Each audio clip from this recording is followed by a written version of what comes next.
lying helpless in a hospital bed only for armed soldiers to burst in, guns blazing, screams echoing. That horrifying scene isn't from decades ago. It just happened, right now, in El Fasher, in the heart of Darfur, western Sudan, where bodies are seen in the streets, entire families wiped out, and the blood-stained earth is visible even from space. The upcoming genocide. In late October, the paramilitary force known as the Rapid Support Forces, RSF, seized El Fasher, the last major stronghold of the official military, the Sudanese Armed Forces, SAF, in Darfur. Once they entered, reports flooded of door-to-door killings. Men, women, children killed in their homes, in hospitals, in the streets. Witnesses say entire streets were cleared of civilians. Satellite imagery supports these claims. The Yale Humanitarian Research Lab found clusters of objects consistent with human bodies, ground discoloration, and visible mass graves or disposal efforts. One hospital alone reportedly lost 460 patients and companions during the takeover. The Sudanese government has officially warned that genocide is unfolding in Darfur. This isn't just a battle. It's something far darker. The Sudanese Armed Forces, SAF, the country's official military. Their aim, maintain centralized control of Sudan. The RSF, a paramilitary group that evolved from previous militia forces in Darfur. Unofficial but powerful and heavily armed. Tensions between them exploded in April 2023 over an attempted integration of the RSF into the SAF. The SAF wanted to absorb the RSF quickly and give them subordinate status. The RSF wanted long-term independence and control over their own chain of command. Negotiations failed and war broke out. In Darfur, the crisis hit hardest. The region was already scarred from past conflicts. Now it is once more a zone of mass violence. Numbers don't always show, but the voices do. Since Saturday, I don't know where my husband is. I have no idea where he is. I lost my son. I lost my brother. Another brother is missing. Women have arrived at displacement camps without husbands, without sons. Many children have fled alone. Medical workers describe scenes of patients shot in their beds, pregnant women wounded in hospital halls, and civilians trying to flee only to be hunted down. A survivor. We saw everything on the route. Everything. People injured, bodies on the streets, everything. This is not wartime collateral damage. This is mass, systematic targeting of civilians, homes, hospitals, children, women, and it's happening as the world watches. The term genocide is heavy. It means deliberate attempts to destroy, in whole or in part, a national, ethnic, racial, or religious group. In Darfur, there are credible reports that the RSF targeted specific ethnicities, executed bodies after capture, and systematically prevented escape or aid. Bodies are being buried hastily, destroyed to remove evidence. The Sudanese government and many analysts now say what's happening meets the threshold for genocide. It's the precision, the targeting, the scale. It isn't simply battle casualties. It's killing civilians because they are civilians. If you ignore the language, you risk ignoring the reality. This war has unleashed one of the worst humanitarian disasters in the world today. Tens of thousands killed. Estimates vary, but certainly in the thousands for Darfur alone in recent weeks. Millions displaced. Entire neighborhoods emptied. Camps filled with women, children, broken families, hospitals evacuated or destroyed. The NGO Médecins Sans Frontières, MSF, had to withdraw from parts of North Darfur after drone strikes. Famine is creeping in. Some regions are already declared in famine. When your hospital can't operate, your home can't shelter you, your family flees, your land is stained red. That's a humanitarian collapse. There are multiple reasons this crash happened. External state actors supplying weapons and money. For example, allegations that the United Arab Emirates, UAE, supported the RSF with arms and drones. The RSF declaring a parallel government in Darfur, undermining Sudan's territorial integrity. The SAF and RSF negotiating over who gets what, while civilians pay the price. At the same time, international attention is shallow. Some governments have spoken, few have acted. The UK reportedly rejected stronger atrocity prevention plans despite warnings. But talk isn't enough, because when casualties casualties become invisible, they become forgotten.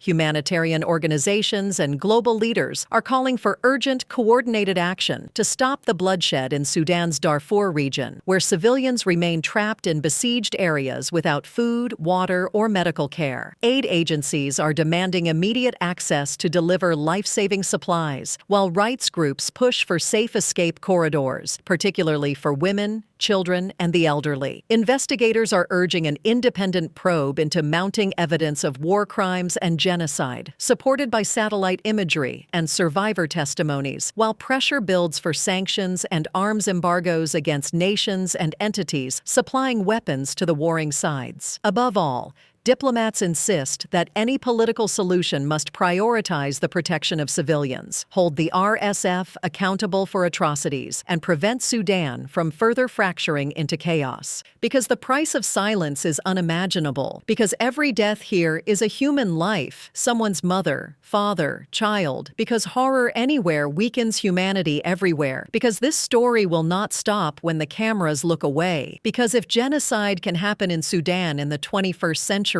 while thousands flee and millions suffer, what does that say about our promise to never again? And because the survivors deserve to be seen, they deserve a voice, they deserve justice, and they are calling out for us to listen.